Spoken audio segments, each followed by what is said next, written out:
A la 1:30 del día. Buenas, bienvenidos a nuestro capítulo número 7 de la historia en la radio y la radio en la historia. Este es el momento.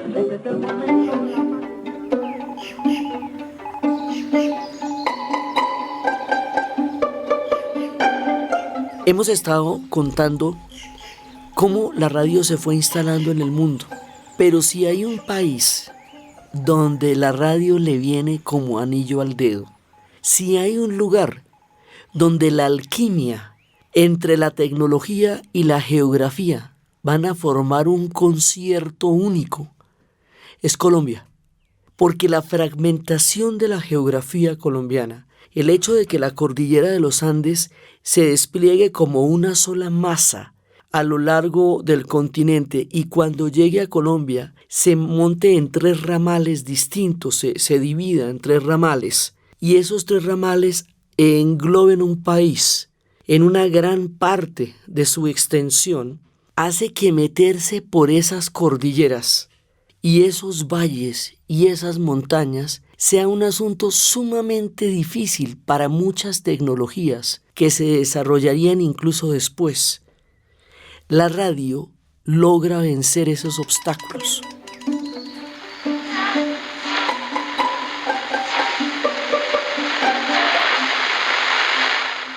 La radio logra, por su propia geografía, ha estado desarrollándose de una manera fragmentaria hasta el momento en que la radio aparece, vaya a encontrar en la tecnología de la radio el vehículo ideal para poderse conocer entre sí a través de las emisoras de la radio. Entonces, esta historia de cómo va a llegar la radio a Colombia, cómo la transforma, cómo la moldea, cómo la conecta, cómo le genera y le construye identidad. Porque la identidad radial en Colombia es una cosa profundamente arraigada, sobre todo en las áreas rurales más remotas, un país que tiene geografías ignotas, profundas, lejanas, todavía tiene sectores que están en dimensiones diferentes del tiempo y de la geografía. Allá llega la radio. A todas partes llega la radio. Entonces, ¿cómo es que se va a producir esta alquimia entre esta tecnología que hemos visto que ha revolucionado el siglo XX y que ha conectado los pueblos y que ha tenido tantas implicaciones a nivel de la guerra, de la censura, de la paz, del rock, del entretenimiento, del deporte, de la política? ¿Cómo es que todo eso que hemos estado narrando va a suceder en Colombia? ¿Y cómo en Colombia va a tener las particularidades de ser exactamente lo que se adecue al desarrollo y a la geografía de este país? Comentarios, entrevistas, noticias y naturalmente música de Colombia. La radio y Colombia son una pareja muy bien avenida porque se encuentran en un punto en que se pueden alimentar la una a la otra. Entonces, en una época en Colombia está desarrollando la radio, el avión, empieza a conectarse historias que habían sido solamente historias regionales. De todas maneras, por eso es que la fuerza de la cultura regional es tan grande en Colombia, porque hubo muchas regiones, y aún las hay, que estuvieron aisladas durante mucho tiempo, no conectadas las unas con las otras. Entonces, en el momento en que empiezan a aparecer esto que se decía que pasamos de la mula al jet, cuando se desarrolla la aviación, escacta primero, en ese momento empezamos a surcar los cielos y antes la misma geografía hacía que los caminos fueran muy difíciles. Entonces por eso decimos que en Colombia se pasó de la mula al jet. Entonces empiezan a introducir la tecnología inalámbrica, como va a pasar en el resto del mundo, en una época relativamente simultánea. La radiodifusión empieza a ser introducida por los radioaficionados. Los radioaficionados son aquellos que por deporte, por hobby, por afición, por goma, empiezan a experimentar con todo esto, con los primeros receptores que son de 1923, que tienen muy baja potencia. Haga de cuenta como los locos de la azotea que estábamos contando en Buenos Aires. Así empieza acá. Lo que pasa es que aquí también, y sobre todo los radioaficionados van a tener una importancia muy grande. Primero por la geografía. A la hora de los desastres que tendremos muy graves, a la hora de las emergencias, los radioaficionados van a cumplir un papel absolutamente crucial en operaciones de salvamento, en operaciones de conexiones, en áreas muy remotas, precisamente porque han desarrollado la tecnología a base de goma y cariño, porque se es radioaficionado por una vocación. Entonces, con todo el furor que se había desatado en Estados Unidos y en Europa Occidental, empiezan a llegar los primeros modelos de radio. ¿Por dónde llegan? Por Barranquilla.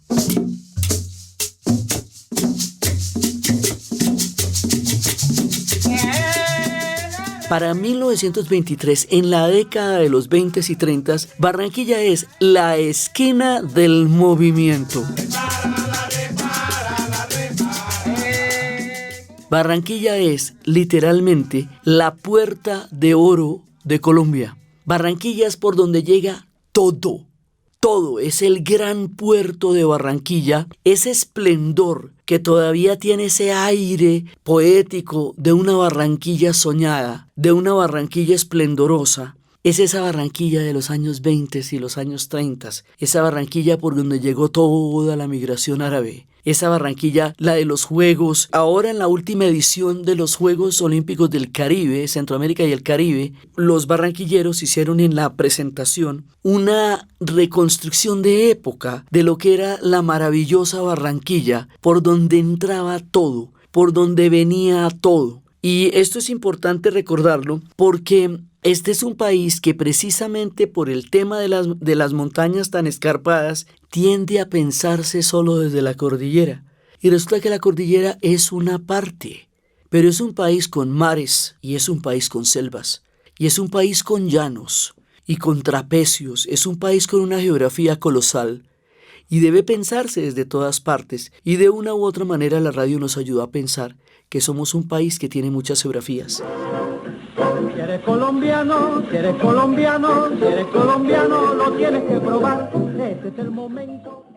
Entonces, viene por Barranquilla por donde llega absolutamente todo. Todo lo que toca oír, todo lo que toca hacer y todo lo que toca ver llega por esa fantástica Barranquilla a la que se le han dedicado tantas canciones precisamente por eso. Cuando se hablaba de que se va al Caimán, se va para Barranquilla, es porque en el continente había una referencia muy clara de Barranquilla por ser un puerto tan importante. Ayer que me fui a bañar, por la mañana temprano, vi un caimán muy singular, con cara de ser humano, vi un caimán muy singular, con cara de ser humano. Se va el caimán, se va el caimán, se va para Barranquilla, se va el caimán, oye, se va para Barranquilla. Y cuando todas esas historias de el mismo homenaje, Yo Arroyo en Barranquilla me quedo, sí, y que nos vamos para Barranquilla, Puerta de Oro de Colombia, todo lo que cantaba Lucho Bermúdez y las grandes orquestas que son como la banda sonora de esta época del desarrollo del país, tiene que ver con Curramba la Bella, con la tremenda Barranquilla. Entonces, ya como tal, digamos, a nivel estatal, lo va a inaugurar Miguel Abadía Méndez en 1929, un año después de la masacre de las Bananeras, en la primera de radiodifusora que se llamaba HJN. Más tardecito, un poquito más tarde, van a hacer con el nombre La Voz de Barranquilla y es la primera emisora privada de la costa Caribe y es la ciudad más moderna del país entre los años 20 y los años 30. Entonces, bueno, ya empezamos poco a poco y va a tener un nivel de desarrollo parecido y paralelo al que hemos contado en la radio en el mundo, porque en 1923 llega Marconi con una empresa inalámbrica, o sea, es que la tecnología inalámbrica va a ser fundamental porque es el origen de todo. Empiezan a mejorar las comunicaciones, a crear la infraestructura y empiezan a enfrentar una serie de obstáculos también económicos, legales, porque era una empresa privada. Y esa empresa lleva a cabo la primera tarea de empezar a crearse como tal. Entonces nace la primera emisora comercial que se llama HKF y es a partir de 1931 y empiezan a nacer varias emisoras comerciales y empiezan a haber reglamentaciones para controlarlas. Al mismo tiempo que van haciendo la radio, van haciendo los controles sobre la radio, van paralelas. Entonces, las primeras emisoras era una persona que era todero, era el que hacía absolutamente todo, el que grababa, el que decía, el que hacía todo, mejor dicho, si llegan a timbrar era el que le tocaba pararse a abrir la puerta y dejar el micrófono, porque era prácticamente una persona que se encargaba de operarlas y hacer todas las tareas.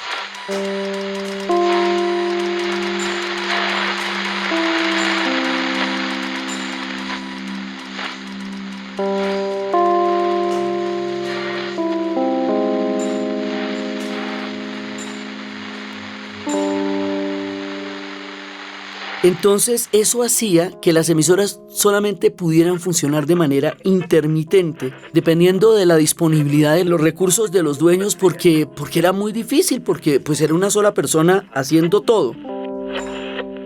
Después la radio pasa a ser un objeto de distinción social, o sea, ya se vuelve sumamente play tener un radio, porque los radios los traían directamente de Nueva York o de Berlín y eran aparatos receptores sumamente lujosos. O sea, cuando decimos radio, hablamos del aparato que recibe las señales, en la cajita misma. Eso lo producía la RCA, la Philips, Philco, y entonces al principio eran un tema de élite. Como todo pasa cuando se va a popularizar una tecnología, al principio es un tema de élite y solamente la gente más play tiene aparatos radiales en su casa, y esto era la distinción, pero la tremenda distinción. Después empiezan a abrirse almacenes en Bogotá, Medellín, Manizales y Barranquilla, y empieza el proceso de deselitizar la radio. Entonces empiezan a aparecer almacenes que daban crédito para comprar un radio. En esa época un radio se compraba a crédito, como hoy se puede comprar un celular a crédito, como se compra un computador a crédito, como se compra un carro a crédito. El radio era un tema tan importante que se pagaba en varias cuotas. Pero al poderlo comprar al crédito, que entre otras cosas fue una modalidad económica que introdujeron en Colombia los árabes a través de la Magdalena, del río de la Magdalena, que fueron los primeros que empezaron a vender a crédito. Entonces, a partir de ahí, la gente empezó a poder adquirir radios, como sucedería más adelante con la televisión, lo mismo, que se compraba en cuotas y poco a poco la gente pudo empezar a adquirirla. Pues con la radio es exactamente lo mismo, tiene la misma trayectoria, y entonces empiezan ya con el momento en que se empieza a popularizar la radio en Bogotá por la capital, en Medellín por toda la fuerza de desarrollo, Manizales por el eje cafetero, por el gran desarrollo del café, y Barranquilla por ser la puerta de oro de Colombia. Entonces la radio necesitaba, y toda la vida ha necesitado, cuñas, pues de la publicidad es que se sostiene. Entonces estas emisoras de toderos, como tenían tantas dificultades para mantenerse, tenían una gran cantidad de cuñas, hasta el punto que era 50% cuñas y 50% emisión radial. Eso era casi que radiocuña, porque era la manera de poderse mantener. Entonces todo el mundo empezó a pautar en las emisoras que era una manera de dar a conocer sus productos a través de este nuevo método, de este nuevo aparato que hacía que mucha gente pudiera estar escuchando mensajes. Eso resultaba atractivo y hacía que fueran posibles las emisoras. Somos la voz de Bogotá.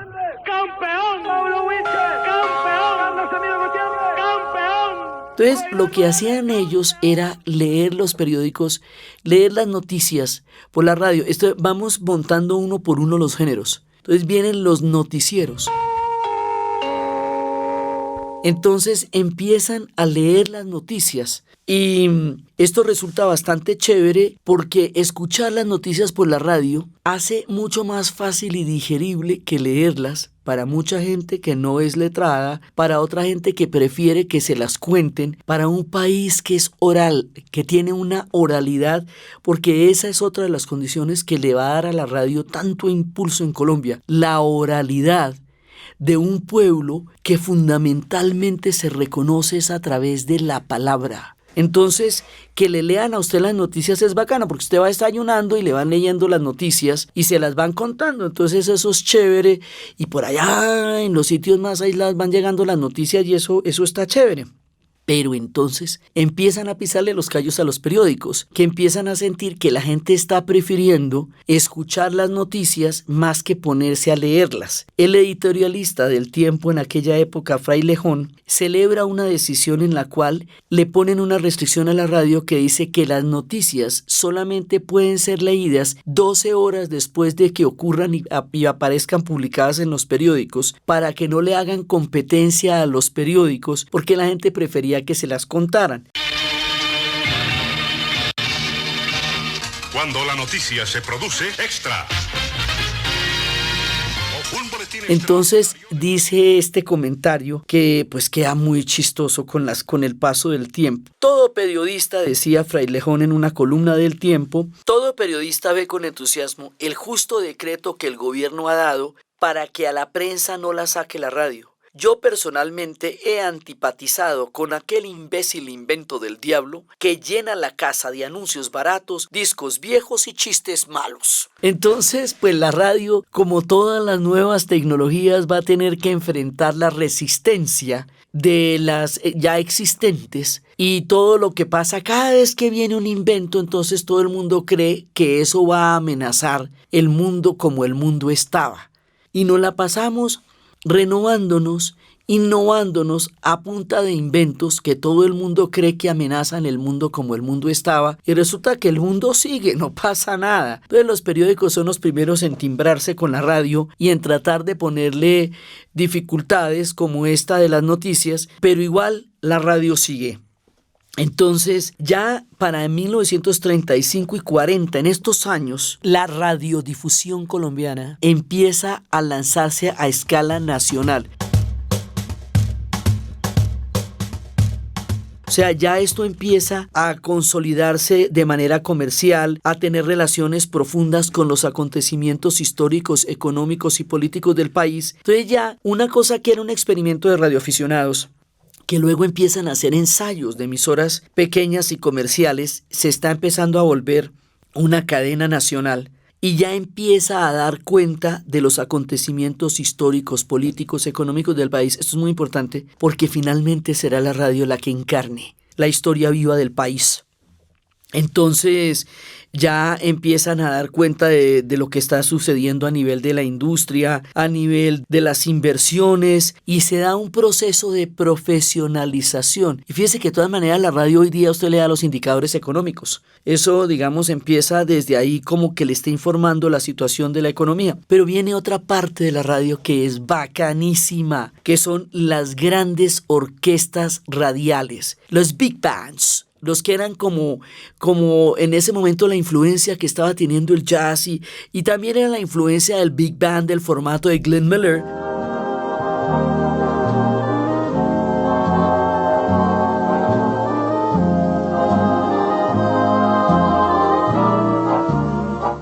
Pero esos aquí eran Lucho Bermúdez y Pacho Galán.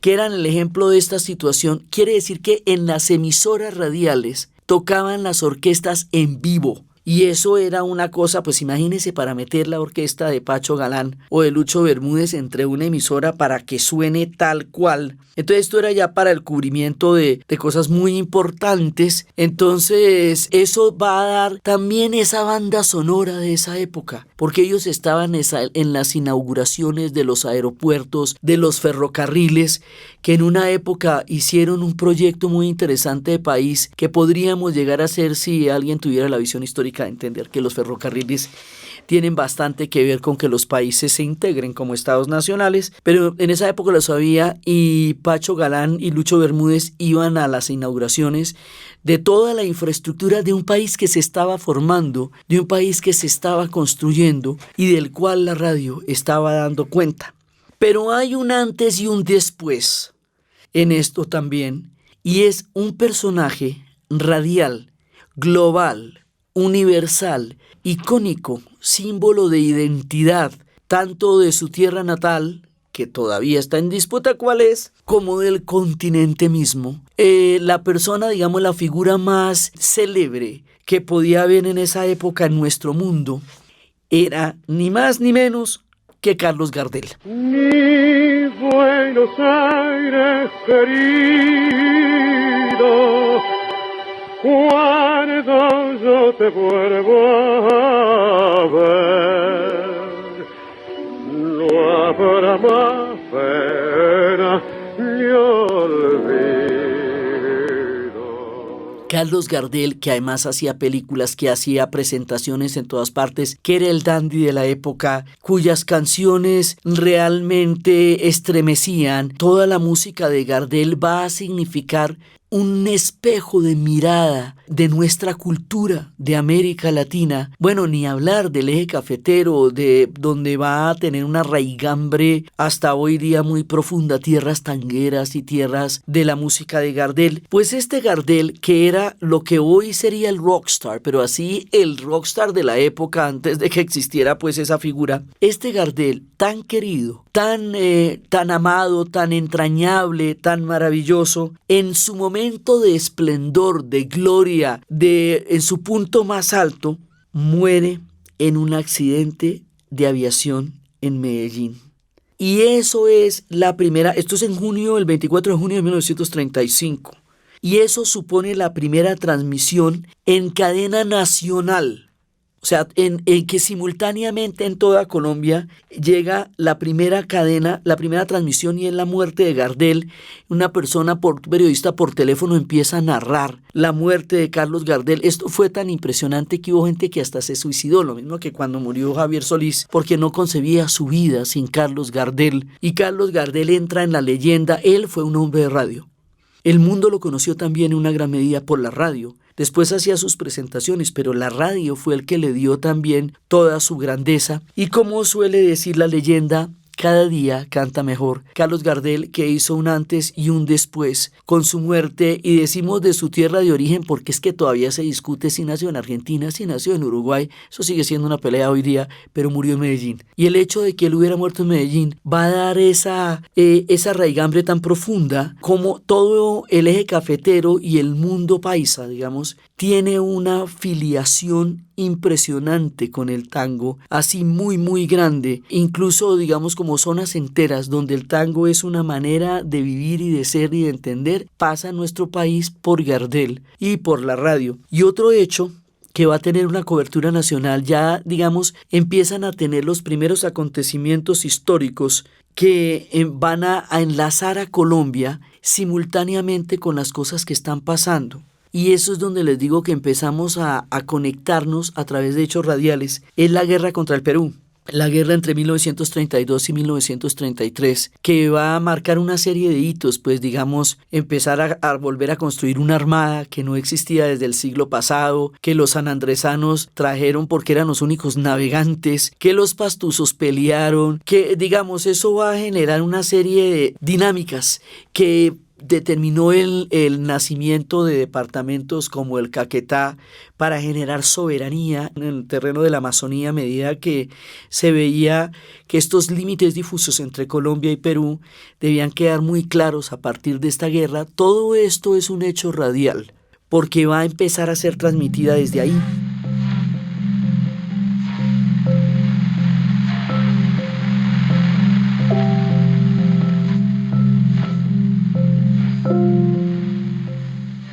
Otro hecho fundamental que desde que aparece hasta nuestros días va a ser un generador muy poderoso de identidad y de formación de un sentido colectivo de país.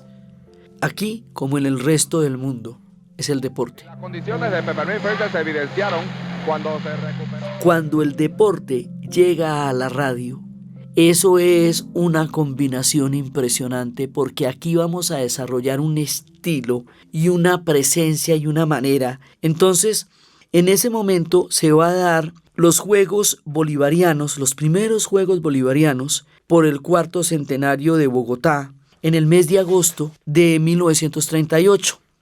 ahí aparece una figura que es de dar alaridos, una figura que va a estar en nuestra historia para siempre, un hombre de origen costarricense cuyo nombre es Carlos Arturo Rueda C. A cobrar el extremo derecho del equipo de Rusia, Chilenko. Pelota por elevación, recorta rápidamente Rolando Serrano. Entrega a Toño Rada. El costeño se mueve con mucha habilidad, llevando la pelota hacia el área para entregar en forma perfecta para Marino Klinger. Marino Klinger saca un defensa. Sale Yachín, dispara. ¡Gol! ¡Gol!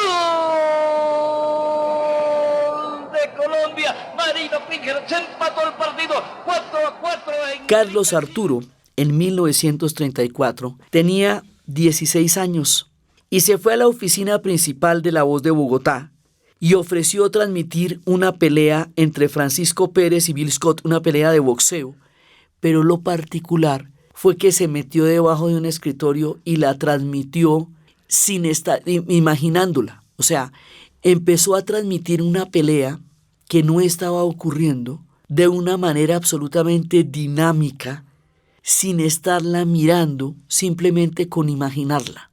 Y ahí empieza ese estilo deportivo de transmisión radial que va a ser tan importante. Él va a ser contratado en Radio Manizales y su nombre va a quedar en la memoria de todos los aficionados al boxeo y de ahí para adelante a muchísimas transmisiones radiales de todos los deportes. Él va a inaugurar el estilo de lo que va a ser la transmisión de los deportes en la radio en Colombia. Es así de impresionante. Más adelante, cuando la Vuelta a Colombia se transmita por la radio y se convierta en el suceso que paraliza el país por donde pasaba la Vuelta a Colombia, aún en los tiempos de la violencia todo paraba para ver simplemente cómo pasaban los escarabajos que hoy día nos siguen dando tantas alegrías.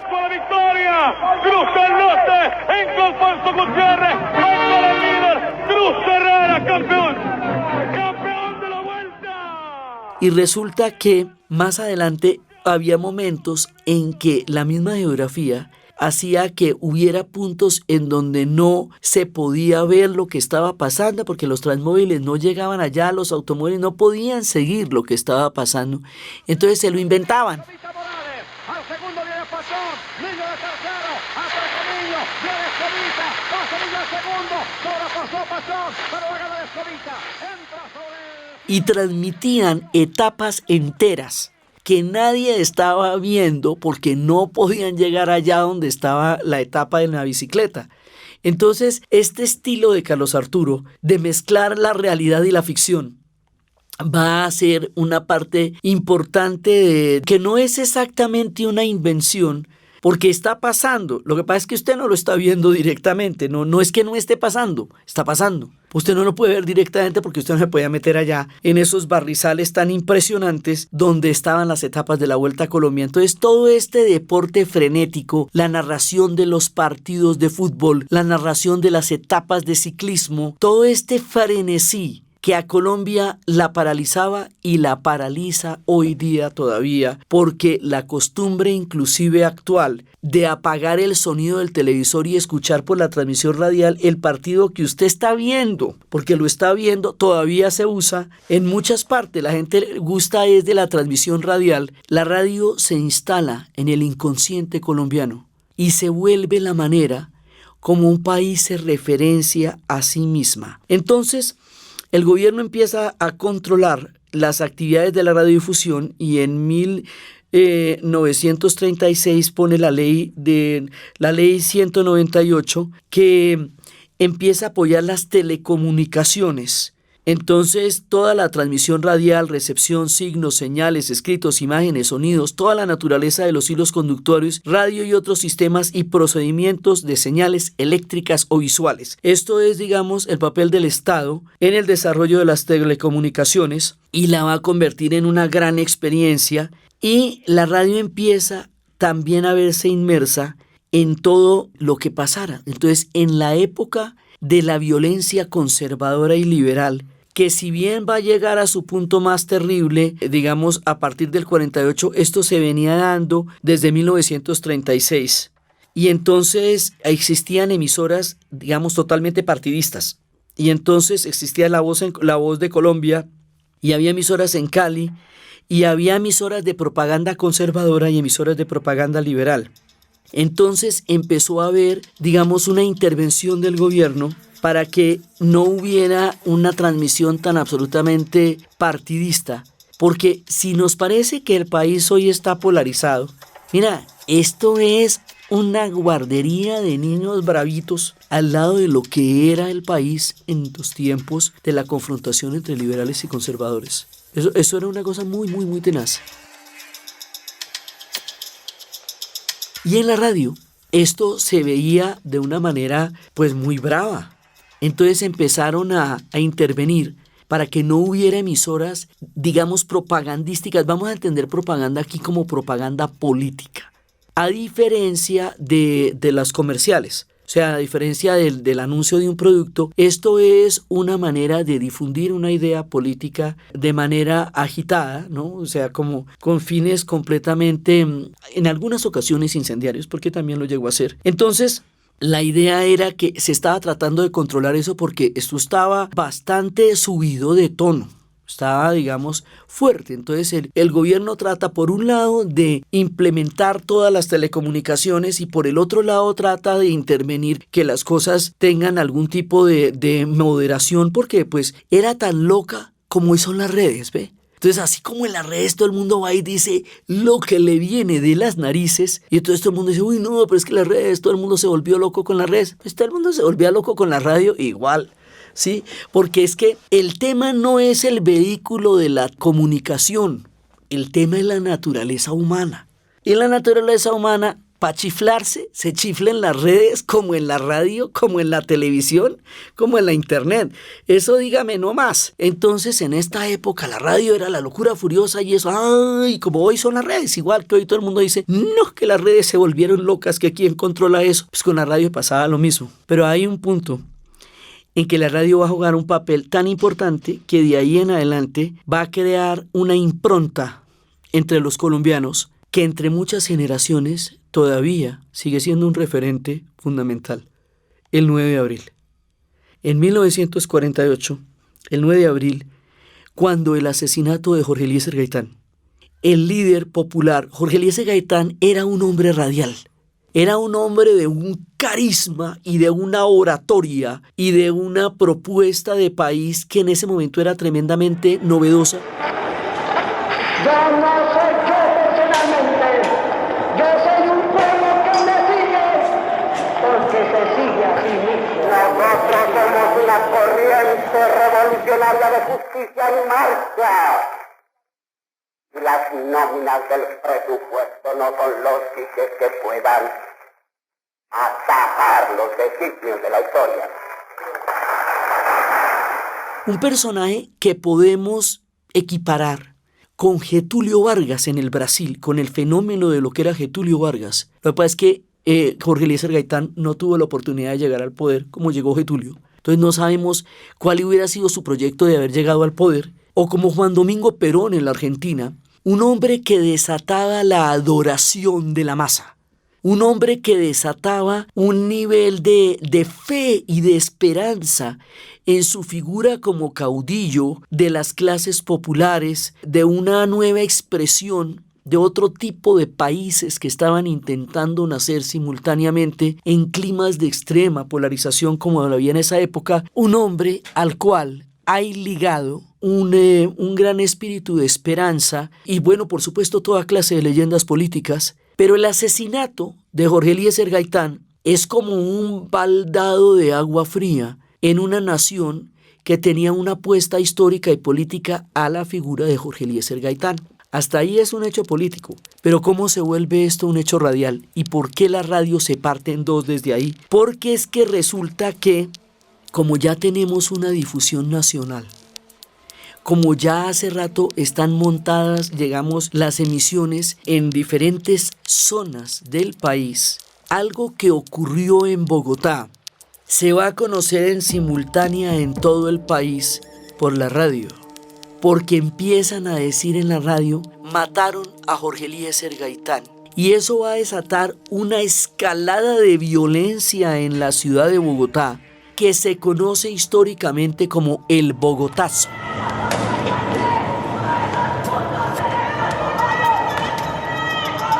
porque fue, digamos, el centro se quemó, los tranvías, los saqueos, realmente fue un acontecimiento de enormes proporciones que sigue estando presente en la memoria de la ciudad y del país. Pero ¿por qué del país y no de la ciudad? Por la radio.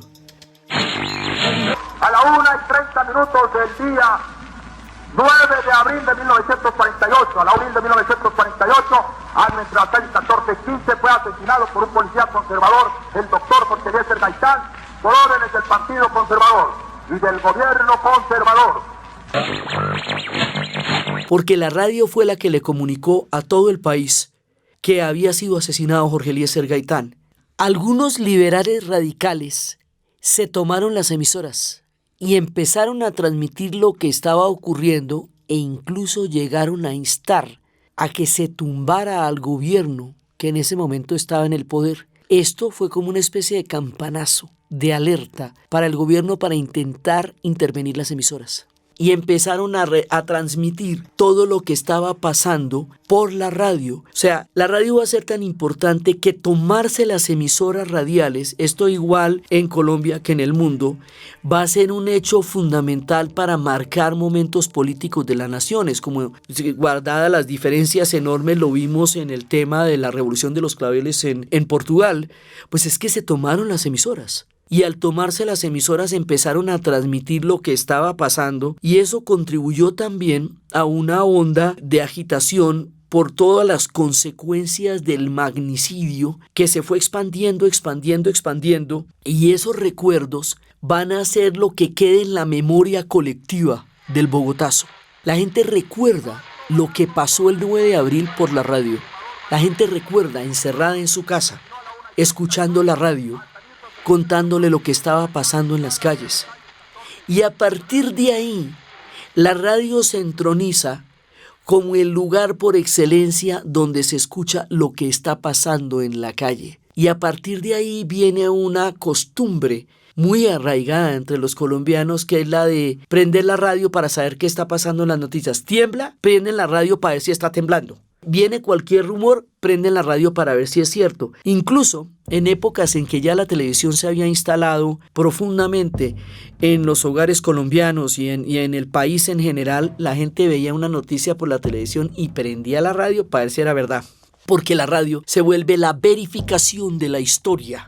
Llega a tener ese nivel de responsabilidad y de credibilidad tan alto que lo que hace es que la gente prende la radio a ver si es cierto. Porque como la radio tiene la inmediatez, cosa que no tiene la televisión, es más difícil para la televisión interrumpir una transmisión, porque hay que filmarla y hay que hacerla. En la radio pasa inmediatamente. Entonces lo que está pasando en la calle inmediatamente se sabe en la radio.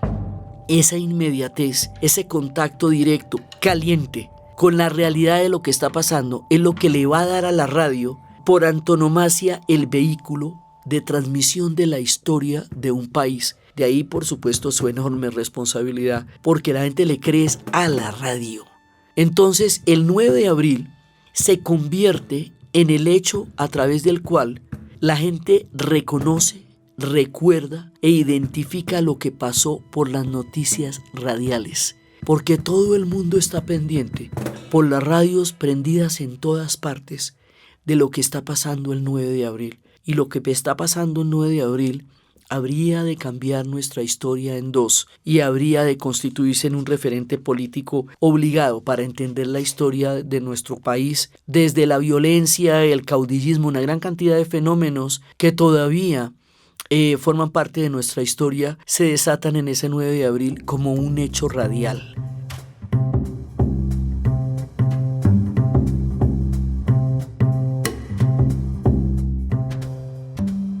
Entonces, el tema de que las cosas más importantes que nos hayan pasado estén registradas en la radio es lo que le va a dar a la radio toda la posibilidad de ser la transmisión de la historia en el caso de los grandes acontecimientos, de la geografía en el caso de la Vuelta a Colombia y los deportes, del entretenimiento, en el caso que ya veremos más adelante de las radionovelas, que esa es una historia absolutamente increíble que paraba la respiración.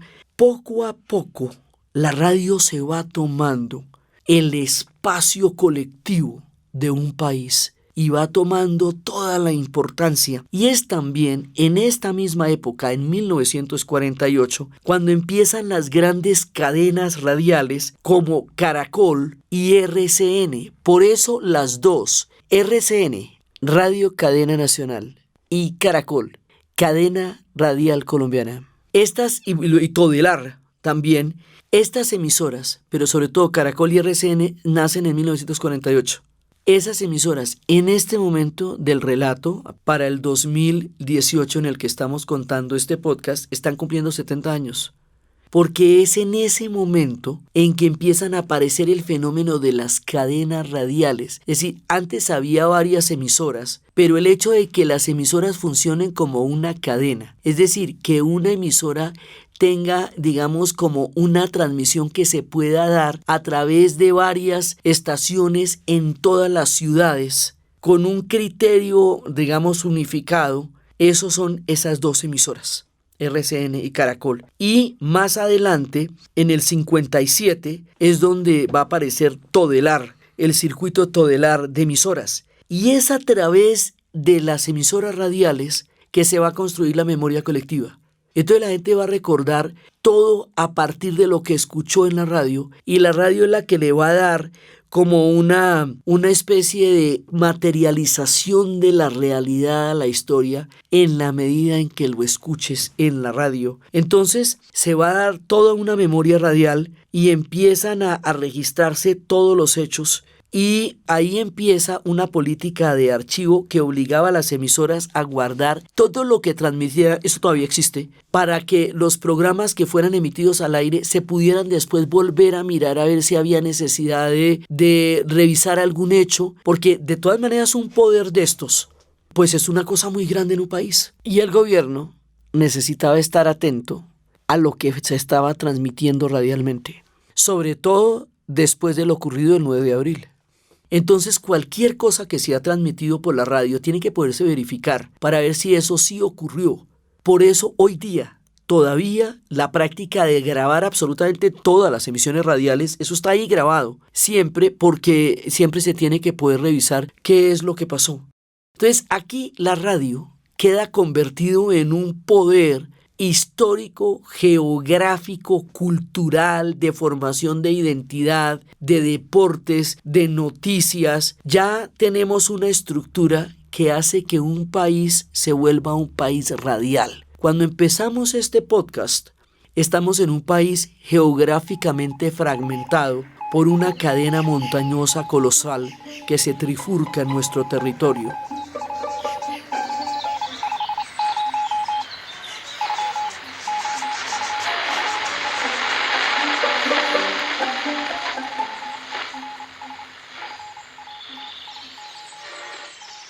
Ya en este momento de nuestro relato, el país está todo conectado por las ondas hercianas. Entonces, de aquí para adelante es el desarrollo de la radio como tal, ya teniendo montada toda la infraestructura, todo el papel del Estado, de los partidos políticos, de los eventos que están pasando. Ahora nos vamos para todas las cosas que van a pasar con la radio de aquí en adelante, los deportes, las radionovelas que van a ser absolutamente fundamentales en el futuro, las emisoras musicales, las radios juveniles, todos los fenómenos que van a construir y van a dar forma al imaginario de ser colombiano como un hecho radial.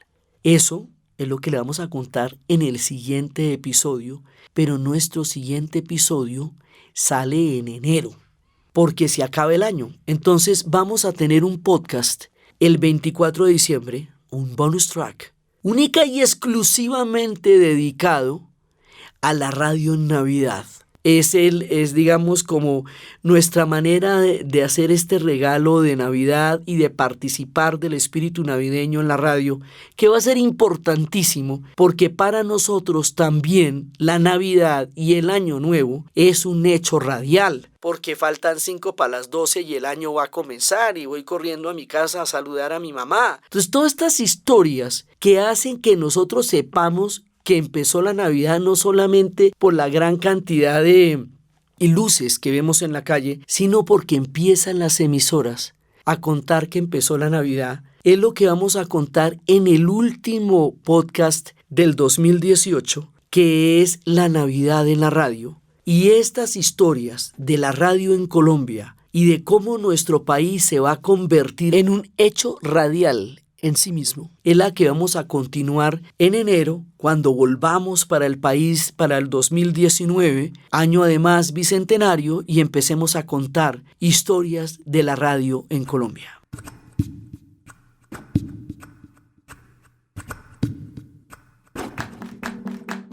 Entonces, desde los espacios de las cadenas radiales, de los radioaficionados, de la radio deportiva, de Gardel, que cada día canta mejor, del 9 de abril, de la identidad de un pueblo, de la formación, de la alquimia histórica y gerciana, de un pueblo capaz de reconocerse a través de la oralidad y de las emisoras como una forma de existir a partir de las emisiones radiales.